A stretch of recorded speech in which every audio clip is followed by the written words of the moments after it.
Perkenalkan, nama saya Fadila Arini Fitri dengan NIM 23930385 dari Prodi Akuntansi, berasal dari Sijunjung, Sumatera Barat, dan saya berumur 20 tahun. Tugas ini saya buat untuk memenuhi ujian akhir semester mata kuliah kepemimpinan. Di sini saya belum pernah menjadi pemimpin di sebuah organisasi. Seandainya saya menjadi pemimpin organisasi, saya akan memilih organisasi pemerintahan, yaitu sebagai Direktur Utama PT Pertamina. PT Pertamina merupakan perusahaan energi nasional yang termasuk dalam Badan Usaha Milik Negara atau BUMN. Pertamina merupakan perusahaan perseroan yang bergerak di bidang minyak dan gas. Visi saya yaitu menjadikan Pertamina sebagai perusahaan energi yang berkelanjutan, inovatif, dan mendunia dengan kontribusi nyata bagi lingkungan dan masyarakat Indonesia. Misi saya yaitu meningkatkan kemandirian energi nasional, mendorong inovasi energi bersih, memastikan pemerataan energi, membangun kolaborasi global, berkomitmen pada keberlanjutan. Strategi saya yaitu yang pertama, mengurangi kebocoran biaya operasional melalui otomatisasi dan transparansi manajemen. Yang kedua yaitu meluncurkan program transisi energi seperti pengembangan solar panel untuk masyarakat. Yang ketiga, membentuk divisi khusus yang fokus pada pengembangan energi hijau dan alternatif. Yang keempat yaitu memberi loyalty rewards untuk pelanggan setia seperti diskon bahan bakar atau poin yang bisa ditukar dengan layanan lain. Yang kelima yaitu edukasi masyarakat tentang penggunaan energi bersih dan hemat energi. Yang keenam yaitu bekerja sama dengan pemerintah untuk mempercepat pengembangan infrastruktur energi nasional. Langkah awal yang akan saya lakukan jadi pemimpin yaitu membangun kepercayaan baik dari dalam maupun luar perusahaan. Untuk menjelaskan visi dan misi kepada anggota atau pengikut, saya akan memulainya dengan memastikan saya sendiri benar-benar memahami makna di baliknya. Saya akan membuat penjelasan terasa lebih personal dan relevan bagi mereka. Contohnya, dengan menunjukkan bagaimana setiap orang memiliki peran penting dalam mencapai tujuan besar tersebut.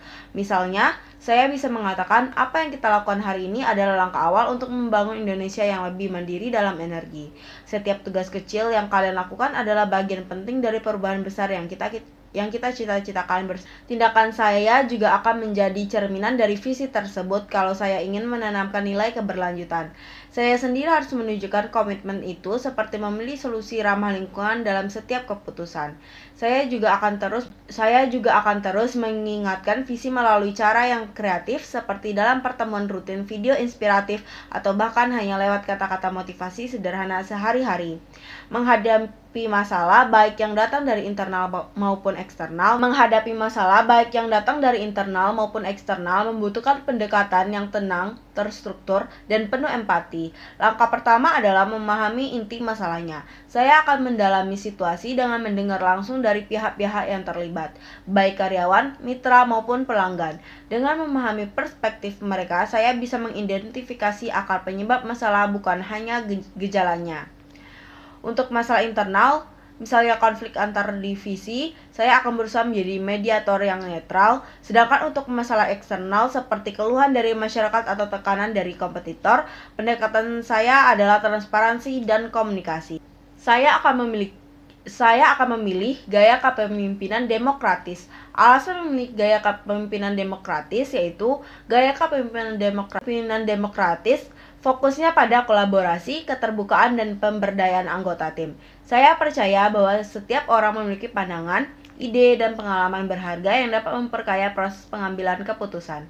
Dengan melibatkan anggota tim, mereka tidak hanya merasa dihargai, tapi juga memiliki rasa kepemilikan terhadap keputusan yang diambil.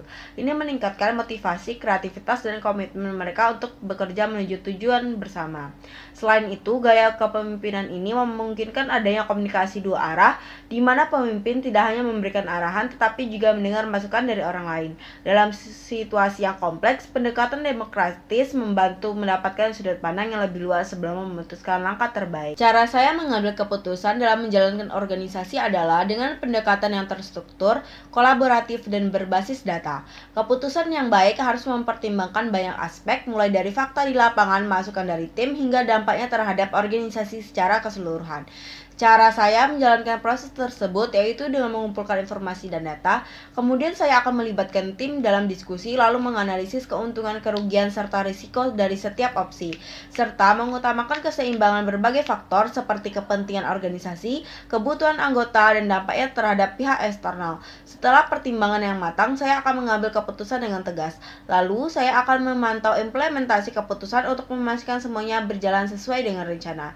Dalam kehidupan kampus, ketika ada tugas kelompok, saya akan mencoba mendengarkan pendapat teman-teman dengan lebih terbuka, membagi tanggung jawab secara adil, dan memastikan semua anggota merasa dihargai.